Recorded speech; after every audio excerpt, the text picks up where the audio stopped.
సూర్య కొత్త స్కూల్కి రోజు బస్సులో వెళ్ళేవాడు. అక్కడ ఎటువంటి పరిస్థితులను ఎదుర్కొన్నాడో స్కూల్ బస్ కథలో తెలుసుకుందాం. ఈ కథ నా స్వీయ రచన.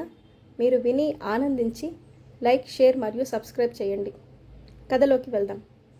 బస్సులో సూర్యుని చూడగానే ప్రణతి టీచర్కి చాలా చికాగ్గా అనిపించింది. తన కొడుకు చంద్ర కన్నా ఎక్కువ మార్కులు వచ్చాయి. ఇంతకుముందు ఏదో ఇంటి దగ్గర స్కూల్లో చదివి ఇప్పుడు ఈ ఇంటర్నేషనల్ స్కూల్లో అడ్మిషన్ తీసుకున్నాడు.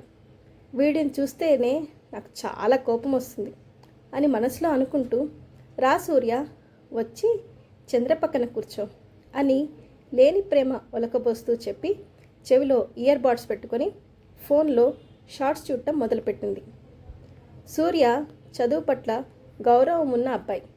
5వ తరగతి వరకు ఇంటి ప్రక్కన స్కూల్లో చదివించారు తల్లి తండ్రి దీప్తి ప్రభాకర్. ఇప్పుడు 6వ తరగతి నుంచి మంచి స్టాండర్డ్స్ ఉన్న చదువు ఉండాలి. సూర్యని మా పిల్లలు చదివే చోట జాయిన్ చేయండి, వాడి ఫ్యూచర్ బాగుంటుంది అని ప్రభాకర్ వాళ్ళ అన్నయ్య చెబితే ఎంట్రన్స్ ఎగ్జామ్ రాయించారు. అందులో మంచి ర్యాంక్ తెచ్చుకున్నాడు. సరస్వతీదేవి కృప వల్ల మంచి స్కాలర్షిప్ వచ్చింది. అందరికీ ఆనందం కలిగింది. రోజు స్కూల్ బస్ ఇంటి ముందుకే వస్తుంది. వేరే ఎక్కడికో వెళ్ళి ఎక్కక్కర్లేదు. సూర్య అన్నింటా మంచి చురుకుగా ఉంటాడు, మాటకారి కూడా. బస్లో అందరూ త్వరగానే మంచి ఫ్రెండ్స్ అయ్యారు అనతి కాలంలోనే. స్కూల్లో జరిగే ప్రతి కాంపిటీషన్లో పార్టిసిపేట్ చేస్తూ కొద్ది కాలంలోనే ప్రిన్సిపాల్తో సహా అందరి టీచర్ల మన్ననలు పొందసాగాడు. ఇంతలో టర్మ్ ఎగ్జామ్స్ వచ్చాయి. అందులో చాలా మంచి మార్కులు వచ్చేసరికి అన్ని సెక్షన్లలో టాపర్గా నిలిచాడు. ఇదే ప్రణతి టీచర్కి నచ్చలేదు. ఆమెలో ఈర్ష్య మొదలైంది. ఆ రోజు స్కూల్లో టెక్ మీట్ కండక్ట్ చేస్తున్నారు. సూర్య క్లాస్ మొత్తంలో అర్థమెటిక్ వింగ్లో వేదిక్ మ్యాథ్స్ గురించి ప్రాజెక్ట్ చేయమని క్లాస్ టీచర్ చెప్పారు. పోయిన ఏడాది ఈ టెక్ మీట్కి చంద్ర సెలెక్ట్ అయ్యాడు. ఈ సంవత్సరం ఆ ఛాన్స్ సూర్యకు వచ్చింది. మంచిగా అన్ని విషయాలను క్షుణ్ణంగా చదువుకొని ప్రజెంటేషన్ కోసం కావాల్సిన ప్లకార్డులు, చార్ట్లు అన్నీ తయారు చేసుకొని అవి తీసుకొని బస్సులో స్కూల్కి బయలుదేరాడు. స్కూల్ బ్యాగ్ కాకుండా ఇన్ని చార్టులు చూసి బస్సులో పిల్లలందరూ మెచ్చుకున్నారు. వెళ్ళినంతసేపు తను చదువుకున్నది వేరే పిల్లలతో చెప్పాడు. కొత్త విషయాలు తెలుసుకున్నాడు. ఇంతలో స్కూల్ వస్తే ఇవన్నీ తీసుకొని దిగుతుంటే పక్కన విన్న పిల్లలు సహాయం చేయడానికి ముందుకు వచ్చారు. ప్రణతి టీచర్ వద్దని నివారించింది. అంత మూతబరువుతో దిగేసరికి ఆ హడావిడిలో తన లంచ్ బాక్స్ బస్సులోనే ఉందని మర్చిపోయాడు. టెక్ మీట్ బాగా మంచిగా అయింది. లంచ్ టైంలో బాక్స్ బస్సులోనే మర్చిపోయానని గుర్తు వచ్చి బస్సులు నిలిపే చోటికి వెళ్ళబోతుంటే మిగతా పిల్లలు, నువ్వు వెళ్ళి వచ్చేసరికి లేట్ అవుతుంది, లంచ్ తర్వాత వెంటనే ప్రైజెస్ అనౌన్స్ చేస్తారు, నువ్వు మా లంచ్ షేర్ చేసుకో అని అంటే అందరు పిల్లలు కలిసి మెలిసి భోజనం ముగించుకొని టెక్ మీట్ హాల్కి వెళ్ళారు. వీళ్ళ టీంకి ఫస్ట్ ప్రైజ్ వచ్చింది. సూర్యకి బెస్ట్ ప్రెజెంటర్ అవార్డు వచ్చింది. ఫ్రెండ్స్ మరియు టీచర్లు అందరూ మెచ్చుకున్నారు. ప్రైజు ఒక కప్పు మరియు మొమెంటో ఇచ్చారు. ఇవి తీసుకొని సంతోషంగా బస్ ఎక్కి కూర్చున్నాడు. డ్రైవర్ వచ్చి, సూర్య, నువ్వు బాస్కెట్ మర్చిపోయావు, నేను తీసుకొని నీ క్లాస్కి వస్తుంటే ప్రణతి టీచర్ వద్దు, నిన్నే పంపిస్తాను అన్నది, అందుకే నేను తీసుకొని రాలేదు. మరి నువ్వు లంచ్ ఏం తిన్నావు? మా ఫ్రెండ్స్ వాళ్ళ బాక్స్ షేర్ చేశారు అంకుల్ అన్నాడు. నీకు ఫస్ట్ ప్రైజ్ వచ్చిందనుకుంటా, ఏది నాకు చూపించు అని మాట్లాడుతుంటే ఇంతలో ప్రణతి టీచర్ బస్ లోపలికి వచ్చి గట్టిగా అరవటం మొదలుపెట్టింది. అవన్నీ స్కూల్ బస్సులో ఉన్న పిల్లలు, చుట్టుపక్కల ఉన్నవారు వింటుంటే సూర్యకి ఏడుపు వచ్చింది. తిట్టడం అయ్యాక బాక్స్ తీసుకొని తినమన్నది. టీచర్, ఈ అన్నం బాగాలేదు, వాసన వస్తుంది అంటే, ఏం కాదు తిను అని గట్టిగా చెప్పేసరికి కడుపులో ఎలాగో అవుతుంటే వద్దంటే మళ్ళీ ఏమంటుందో అనే భయానికి మొత్తం తిన్నాడు. బస్ దిగి నీరసంగా ఇంట్లోకి వెళ్ళాడు. అమ్మా, నాకు కడుపులో తిప్పుతుంది, ఎలాగో అవుతుంది అని అంటూనే బాత్రూంలోకి వెళ్ళి వాంతి చేసుకున్నాడు. ఫ్రెష్ అయ్యి బయటకు వచ్చిన తర్వాత టెక్ మీట్ సంగతులు బస్సులో టీచర్ అరవడం గురించి చెప్పాడు. దీప్తికి బాధగా అనిపించింది. నాకు చంద్రకన్నా ఎక్కువ మార్కులు వస్తున్నాయి అని రోజు బస్సులో ఏదో ఒకటి అరుస్తుంటుందమ్మా టీచర్. ఇవాళ ఇంకా గట్టిగా అరిచింది. మా బస్సు వాళ్లే కాకుండా చుట్టూ చాలామంది విన్నారమ్మా అని ఏడ్చాడు. కొడుకుని దగ్గరికి తీసుకొని చాలాసేపు ఓదార్చింది. తర్వాత ఫోన్ తీసుకొని ఓ కాల్ చేసి మాట్లాడి పెట్టేసింది. ఆ రాత్రికి జ్వరం వచ్చి ఓ 3 రోజులు బాధపడ్డాడు. ఆ రోజు సెకండ్ సాటర్డే, స్కూల్కి సెలవు. కానీ పేరెంట్ టీచర్ మీట్ ఉంది. దీప్తి సూర్యని తీసుకొని స్కూల్కి వెళ్ళి టీచర్లను కలిసింది. కొడుకు చదువు, ఇంకా అక్కడ ప్రవర్తించే తీరు, ఎందులో ఇంప్రూవ్ చేసుకోవాలో తెలుసుకొని అందరితో ఎలా ఉంటాడో కనుక్కున్నది. సూర్య వాళ్ళ ఫ్రెండ్స్ కలిస్తే వాళ్ళకి స్నాక్స్ కొనిచ్చి తను ప్రిన్సిపాల్ని కలవడానికి వెళ్ళింది.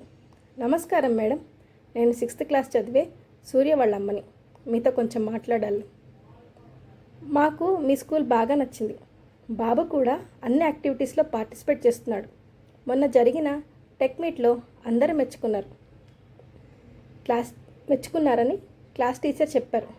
అవును, మా డైరెక్టర్ గారు సూర్య మాట్లాడే తీరుకు, ఎక్స్ప్లెయిన్ చేసే విధానానికి ఫ్యాన్ అయిపోయారు. మీరు కలిస్తే ఈ విషయం చెప్పమన్నారు అని ప్రిన్సిపాల్ చాలా సంతోషంగా అన్నారు. చాలా సంతోషం, కానీ సూర్యకి బస్సులో ప్రాబ్లంగా ఉంది.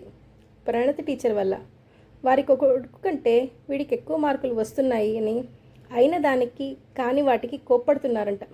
పోయిన వారం జరిగిన టెక్ మీట్ అప్పుడు అన్ని ప్లకార్డులు, చార్ట్లు పట్టుకొని దిగి ఆ వస్తువుల్లో తన లంచ్ బాక్స్ బస్సులోనే మర్చిపోయాడు.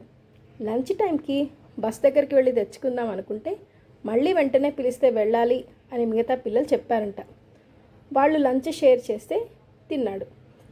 సాయంత్రం బస్సులో టీచర్ వీడిని చాలా సీరియస్గా తిట్టి ఆ అన్నం వాసన వస్తుంది అన్నా వినకుండా తినేలా చేసింది. బాబుకి స్టమక్ అప్సెట్ అయ్యి ఫీవర్ కూడా వచ్చింది మేడం.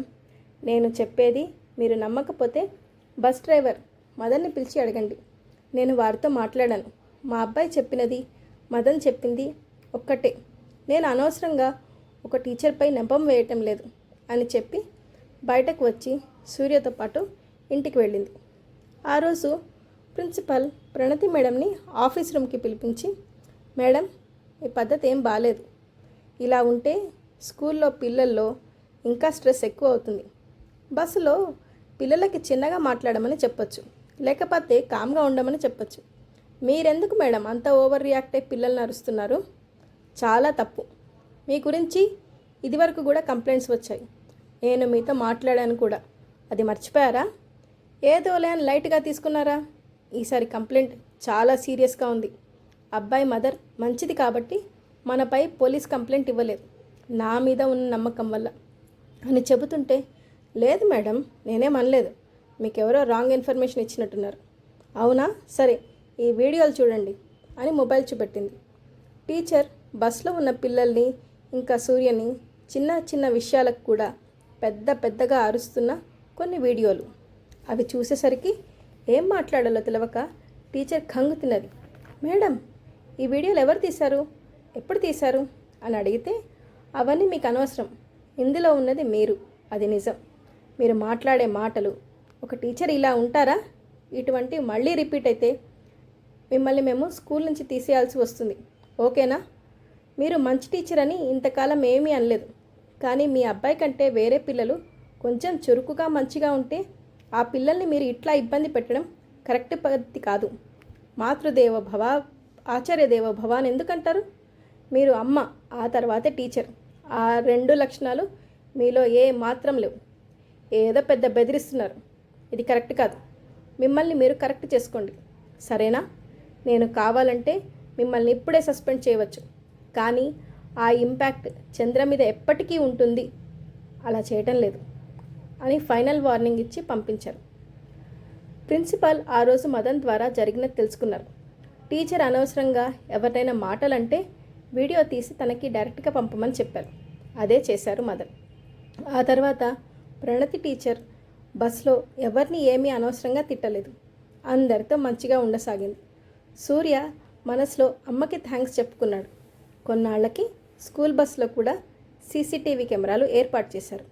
ఆ రోజు నుంచి బస్లో పిల్లలు ఆటపాటలతో నవ్వులతో ఉన్నందుకు మదన్ ప్రిన్సిపాల్కి మనసులో థ్యాంక్స్ చెప్పుకున్నాడు. కథ సమాప్తం. ఇది మీకు నచ్చిందని ఆశిస్తున్నాను. మరో కథతో మళ్ళీ కలుద్దాం. నమస్కారం.